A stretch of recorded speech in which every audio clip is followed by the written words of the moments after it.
ఇప్పుడే country delight యాప్ని download చేసుకోండి. Download the country delight app now.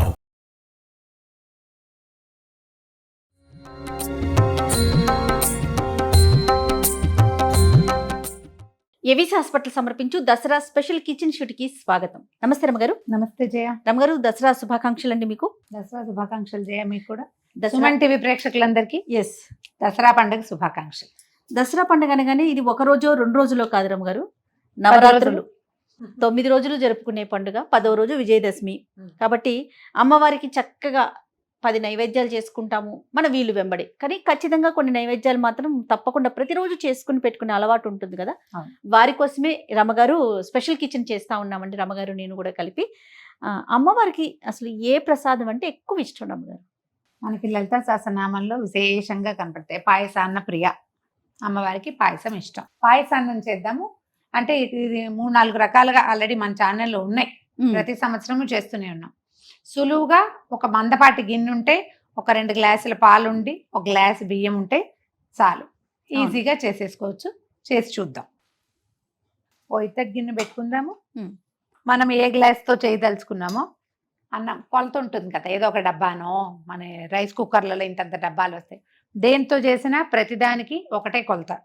మొదట 1 గ్లాస్ బియ్యానికి 2 గ్లాసులు నీళ్ళు. గ్లాస్ బియ్యము శుభ్రంగా రాళ్ళు రప్పలు లేకుండా బాగు చేయండి. చక్కగా కడిగి పక్కన పెట్టండి. 10 నిమిషాలు పెట్టినా చాలు. ఇంకొక గ్లాస్.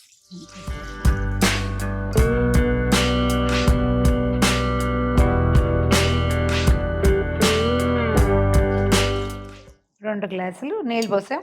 మనం కొలతకి ఏది పెట్టుకుంటే దాన్ని 1:2 అంతే. 2 గ్లాసులు నీళ్లు బాగా తెరలనివ్వండి. ఓ 2 గ్లాసులు 1 గ్లాసున్నర పాలు పక్కన పెట్టుకోండి. మొత్తం పాలతోటి వండొచ్చు, లేదా పాలు పైన పోసుకుని కూడా వండుకోవచ్చు. పైన పోసేది చూపిస్తున్నాను ఇప్పుడు. ఓకే. నీళ్లు మరిగే లోపల మనం బియ్యం కడిగి పక్కన పెట్టుకుంటాము. పాయసంలో మనం వేసుకోదలుచుకున్న కిస్మిస్లు కానీ, తర్వాత ఏమో జీడిపప్పులు ఉంటే అవి పక్కన పెట్టుకోవటము. బాదం పప్పులు వేయదలుచుకుంటే ఒక అరగంట సేపు నీటిలో నానబెట్టి సన్నటి చీలికలు చేసి చెక్కు తీసేసి చీలికలు చేసేయండి ఒకటి. తర్వాత ఏలక్కాయలు ఒక 10-12 ఒలిచి చక్కగా మెత్తటి పొడి దంచి పెట్టుకోండి. అందులో కొంచెం పంచదార వేస్తే పొడి మెత్తగా అవుతుంది. పలుకులు కనపడకూడదు. నల్లటి పలుకు కనపడితే వస్తువంతంగా ఉండదు. ఒకటి. రెండోది, అన్నానికి ఏలకుల సువాసన పట్టదు. పొడి మెత్తగా అయిపోవాలి, నల్లగా కనపడద్దు అది. దాన్ని నూరాలంటే మనం పంచదార వేస్తే చక్కగా మెత్తటి పొడి అయిపోతుంది. అది చేసి పక్కన పెట్టుకోండి. ఇవి తెలిసిన వాళ్ళకే కాదండి, తెలియని వాళ్ళకి చెప్పడానికే ఈ పని. నీళ్లు తెరులుతున్నాయి కదా. అవునండి. నీళ్లు ఇప్పుడు మీరు కడిగి పొయ్యి మీద పెట్టచ్చు. తెల్లిన నీళ్ళల్లో వేస్తే ఇంకా స్పీడ్గా అయిపోతుంది. దాని దారిని అది అవుతుంది. మనం ఇంకో పని చేసుకోవచ్చు ఈ లోపల. అంటే పండగ పనుల ప్లానింగ్ లో ఇది ఒకటి అనమాట. చేయటం కాదు, స్పీడ్ గా చేయటం కూడా ఇంపార్టెంట్ కదా రమ్మగారు. మనం ఇంకో పని చేసుకుంటాము. జాగ్రత్త, ఈ ఆవిరికి చేతులు కాలకుండా చూసుకోండి. కొద్దిగా ఒక 10 నిమిషాలు, పావు గంట సేపు నానిన బియ్యము తొందరగా ఉడుకుతుంది, ఎక్కువ మృదువుగా ఉంటుంది. అవును, నానిన బియ్యం, కొంచెం కాగిన నీళ్లు. బియ్యం ఎత్తి ఇందులో వేసేసేయండి. అన్నం ఉడకనివ్వండి. ఇది బియ్యం నీళ్ళంతా ఎగిరిన తర్వాత మనం పాలు పోసుకుంటాం. ఇందులో పాలు తక్కువ పడతాయి అంటారా రమ్మగారు? పాలు తక్కువ పడతాయి. నీకు పాలలోనే ఉడికిన అన్నపు రుచి వేరు, టెక్స్చర్ వేరు. అన్నము ఒక రవ్వ ఏమంటే మన బిరుసుగా కనపడుతుంది పాలలో ఉడికితే. మీరు రథసప్తం పాయసాలు గమనించండి, ఎన్ని పాలు పోసినా కూడా అన్నం బిరుసుగానే ఉంటుంది. నీటితోటి ఉడికిన బియ్యమే ఎక్కువ మృదువుగా ఉంటుంది. పాయసానికి ఇది చిమడుడకాలి, అదనమాట పాయింట్. పాలు తగిలితే అన్నం తొందరగా ఉడకదు, ఉడుకు పట్టదు, ఎందుకు బిరుసెక్కుతుంది. ఒకసారి కదిపేసి అన్నం హైలో పెట్టేయండి, ఏం పర్వాలేదు. దగ్గర పడ్డాక పాలు పోసుకుందాం. ఈ లోపు ఇవి వేయించుకుందాం. ఈ లోపల మనం జీడిపప్పు కిస్మిస్ వేయించుకోవటము. తర్వాత మీ బెల్లం మీద మీకు అనుమానం ఉంటే కనుక బెల్లం కూడా కరిగించి పక్కన పెట్టుకోండి. నేను రెగ్యులర్గా అదే పని చేస్తా. చివరికి పోసుకుంటే పాలు విరక్కుండా ఉంటాయి. ఏదైనా ఇసుక మట్టి ఉంటే అవన్నీ మనం తీసేయగలుగుతాం. ఇది వేయించేద్దాం, బెల్లం కరగబెట్టేది. వెలిగించేనా? వెలిగి కొద్దిగా నెయ్యి వేసుకుందాము.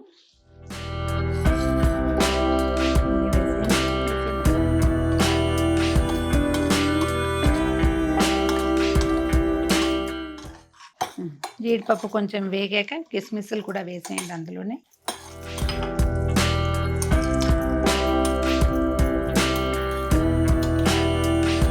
నెయ్యి తగిలితే వాసనే వేరు, పండగ వాతావరణం వచ్చేస్తుంది. అవును రమ్మగారు. ఇది ఒకటి, కర్పూరం ఒకటి రమ్మగారు. అవును, కర్పూరం పులిహోరకి చూడండి ఇంగువ పడగానే ఎంత అద్భుతమైన వాసన అనిపిస్తుందో. బాదం పప్పులు వేసుకోదలుచుకుంటే అవి కూడా వేసుకోవచ్చు. బాదం పప్పుకి ఏంటంటే ఇట్లా వెంటనే వేయించడానికి ఉండదుగా, ఒక గంట అరగంట నానబెడితే కానీ ఆ తోలు రాదు. అవును. ఆ తోలు ఊడొచ్చాక సన్నటి చీలికలు చేసి కనుక ఉంచుకుంటే బాగుంటుంది, పాయసాల్లోకి రుచిగా ఉంటుంది. నేను ఇంకో పని చేస్తాను జయ, బాదం పప్పులు పొద్దున్న ఎందుకో ఒకరికి నానబెట్టుకుంటాం, ఈ పిల్లలు తినడానికి దానికి పెట్టుకుంటాం కదా. దాన్ని ఏం చేస్తానంటే ఒక 10-8 బాదం పప్పుల్ని గ్రైండ్ చేసేస్తాను. పేస్ట్ చేస్తారా? పేస్ట్ అంటే అదే పలచగా గ్రైండ్ చేసి పక్కన పెడతా. పాయసంలో చివరికి పోస్తాను, పాయసం చిక్కగా అవుతుంది, రుచి చాలా బాగుంటుంది. భలే చిక్కగా అవుతుంది రమ్మగారు. ఆ గిన్నె పెట్టు, బెల్లం కూడా కరగబెట్టేసేద్దాం. ఒక గ్లాస్ బియ్యానికి గ్లాసున్నర బెల్లం వేసుకుంటే బాగుంటుంది. మీకు అది కొంచెం పలచగా లూజ్గా కావాలంటే అంత చారెడు పంచదార వేసుకుంటే అప్పుడు కూడా లూజ్గా ఉంటుంది. మామూలుగా మనం పండగల్లో సాధారణంగా అమ్మవారికి బెల్లం పాయసమే చేస్తాము. అవును. కొద్దిగా నీళ్ళు పోయి, కొలత ఏం లేదు, ఊరికే బెల్లం తడిసేదాకా చాలు.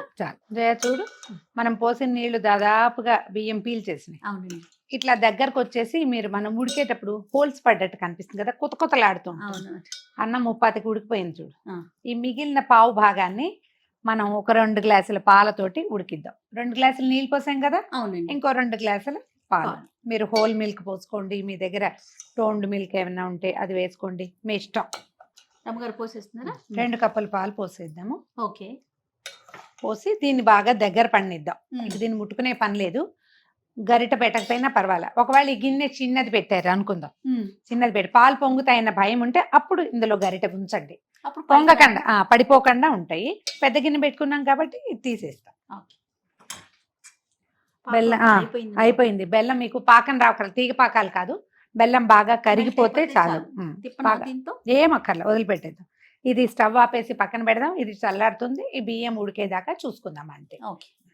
అన్నం దగ్గర పడింది చూడు, పాలే ఉన్నాయి. ఇప్పుడు ఈ బుడగొస్తోంది కదా, బుడగలు తగ్గాలి. తగ్గితే మొత్తం పాలని అన్నం పీల్చేసినట్టు, అదే లెక్క. బుడగ తగ్గింది అంటే కుత శబ్దం తగ్గింది అంటే అన్నం ఉడికినట్టు, తడి తగ్గిపోయినట్టు అన్నమాట. మనం ఈ పాలన్నీ పోవాలి అని పెట్టుకున్నాం అనుకో, అప్పుడు ఏమవుతుందంటే కోవాలాగా వస్తుంది, రుచి ఎక్కువ బాగుంటుంది.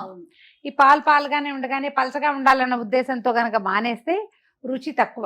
అందుకని ఇది మొత్తం పీల్చాక మనం ఏం చేయొచ్చు అంటే, ఒక గ్లాస్ పాలు, 2 కప్పులు ఆల్రెడీ పోసాం కదా, ఒక గ్లాస్ పాలు మరిగించి అంత పంచదార వేసి కాగబెట్టి పక్కన పెట్టుకోండి. అది మనం వడ్డం చేసుకునేటప్పుడు నివేదనకి కాదు, మళ్ళీ మనం ప్రసాదం అందరికీ పెట్టేటప్పుడు ఆ మరిగిన పాలని మీరు చక్కగా దాన్ని కూడా తీసిపోయి దేవుడి దగ్గర పెట్టి ఆరగింపు పెట్టేసేయండి. చివరికి వడ్డించేటప్పుడు ఈ పాలు ఎత్తి పాయసంలో పోసేయండి. అంత పంచదార వేస్తే ఏమవుతుందంటే తీపి తగ్గకుండా ఉంటుంది, ఈజీగా బాగా వస్తుంది అనమాట. ఇది కొంచెం గట్టిగా అవుతుంది కదా, పాలు ఉడికితేనే ప్రసాదము రుచికరంగా వస్తుంది. అమ్మకి బాగా పెట్టాలి కదా మనం. దగ్గరకు వస్తుంది చూడు, ఇందాకటి కంటే తగ్గిపోయింది. గరిటి ఒక్కసారి అన్నం ఉడికిన భావం తెలుస్తుంది చూడు. కానీ ఇదిగో మనం ఎత్తాక డ్రిప్ అవుతుంది చూసావా, ఆ డ్రిప్ పోవాలని నేను నీకు చూపిస్తున్నాను జయ. గరిట పెట్టి సాధారణంగా పాయసంలో గరిట పెట్టాం. చల్లారిపోయింది బెల్లం పాకం, స్టవ్ ఆపటం, బెల్లం పాకం పోసుకోవటం. మీకు బాగా తెలియాలంటే ఒక మెతుకు చేతితో తీసుకుని ఇట్లా నలిపి చూడండి, ఎంత మృదువుగా ఉడికితే అంత బాగున్నట్టు. స్టవ్ ఆపేద్దాము, ఈ బెల్లం పాకం ఎత్తి పాయసంలో పోసేద్దాం. పొయ్యిగానే కలిపేద్దాం అనుకోకండి, పోసేసి ఒక్క నిమిషం వదిలిపెట్టండి.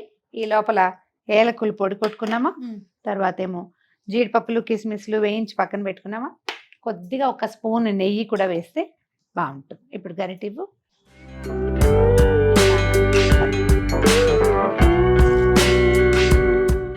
పాకంలోనే అన్నం ఉడకాలి అనేది పాలు పోసినప్పుడు పెట్టుకోవద్దు, ఎందుకంటే ఈ రోజుల్లో మనం బెల్లాన్ని నమ్మలేకపోతున్నాం.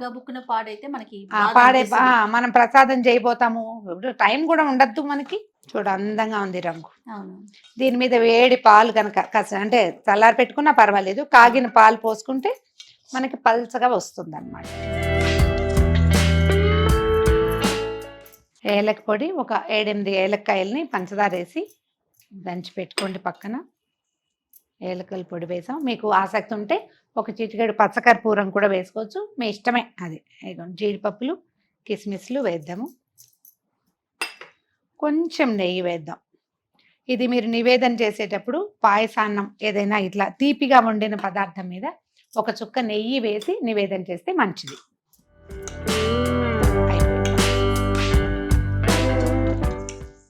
పరమాన్నం అంటాము, క్షీరాన్నం అంటారు. మాకు పాయసం అనే అలవాటు. బియ్యం పాయసం, అన్నం పాయసం అంటారు పిల్లలు. ఎలా కావాలంటే అట్లా. పరమాన్నం అంటాం రమ్మగారు. అదే ఇదిగో చక్కగా వేరే మంచి పాత్రలో పాత్రలో తీసుకొని పెట్టుకుని చక్కగా నివేదన చేసేసుకుందాం.